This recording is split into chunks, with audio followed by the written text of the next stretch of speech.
Assalamualaikum warahmatullahi wabarakatuh. Di sini saya Muhammad Lukmanul Hakim dari Fakultas PAI Setia WS Semarang.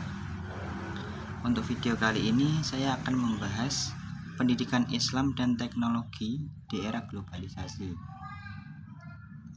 Pendidikan Islam di Indonesia. Menurut Zakia Derajat, kata pendidikan identik dengan kata tarbiyah. Dalam bahasa Arab, pendidikan Islam diterjemahkan dari tarbiyah al-islamiyah yang dipahami sebagai proses pengembangan kemanusiaan sesuai dengan ajaran Islam, termasuk pengaruh dari luar. Naqib Al-Atos mendefinisikan pendidikan Islam sebagai proses pembentukan kepribadian umat Islam. Yusuf Qaradawi menjelaskan pendidikan Islam sebagai pendidikan manusia seutuhnya, mencakup budi, hati, akhlak, rohani, dan jasmani, serta persiapan menghadapi kehidupan dalam berbagai keadaan. Pendidikan Islam terbagi menjadi dua jenjang di Indonesia. Yang pertama, pendidikan dasar dan menengah Islam serta pendidikan tinggi Islam. Pendidikan dasar dan menengah Islam meliputi pesantren, sekolah, dan madrasah. Pesantren unggul dalam ilmu agama tetapi lemah dalam ilmu umum. Begitu pula sekolah kuat dalam ilmu pengetahuan umum tetapi lemah dalam pelajaran agama. Madrasah mencoba menggabungkan kelebihan keduanya meskipun tidak selalu berhasil, kecuali beberapa madrasah seperti Seminari Cendekiawan, Alia Insan Serpong, Seminari Pembangunan Jakarta, dan Madrasah Terpadu di Malang. Ketiga jenis pendidikan ini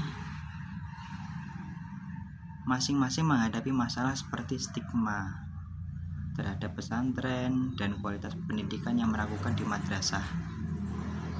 Pendidikan tinggi Islam di Indonesia menghadapi tantangan untuk berkembang dan beradaptasi dengan tuntutan zaman. Perguruan tinggi Islam perlu memperbarui kurikulum dan meningkatkan kualitas pendidikan agar dapat menghasilkan lulusan yang kompeten dan siap menghadapi persaingan global.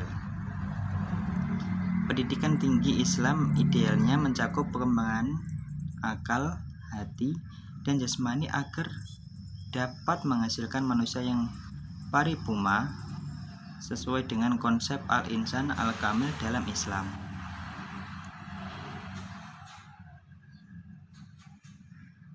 Globalisasi dan perkembangan teknologi informasi menambah tantangan bagi pendidikan Islam.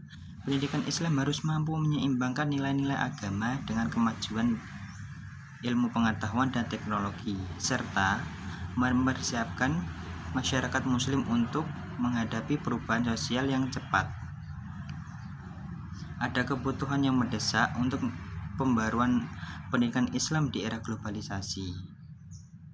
Pendidikan Islam harus lebih mengutamakan penelitian, kebebasan berpikir, dan penghormatan terhadap peran guru. Selain itu, pendidikan Islam harus mengintegrasikan nilai-nilai universal dan pluralitas agama serta mendorong rasa ingin tahu dan eksplorasi terhadap alam.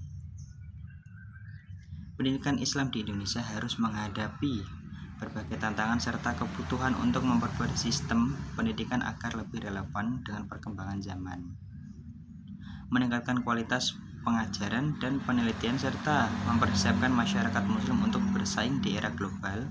Reformasi pendidikan harus dilandasi oleh konsep filosofis dan teoritis yang kokoh agar dapat memberikan kontribusi yang signifikan terhadap perkembangan masyarakat dan bangsa.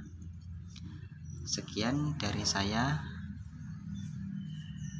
Terima kasih.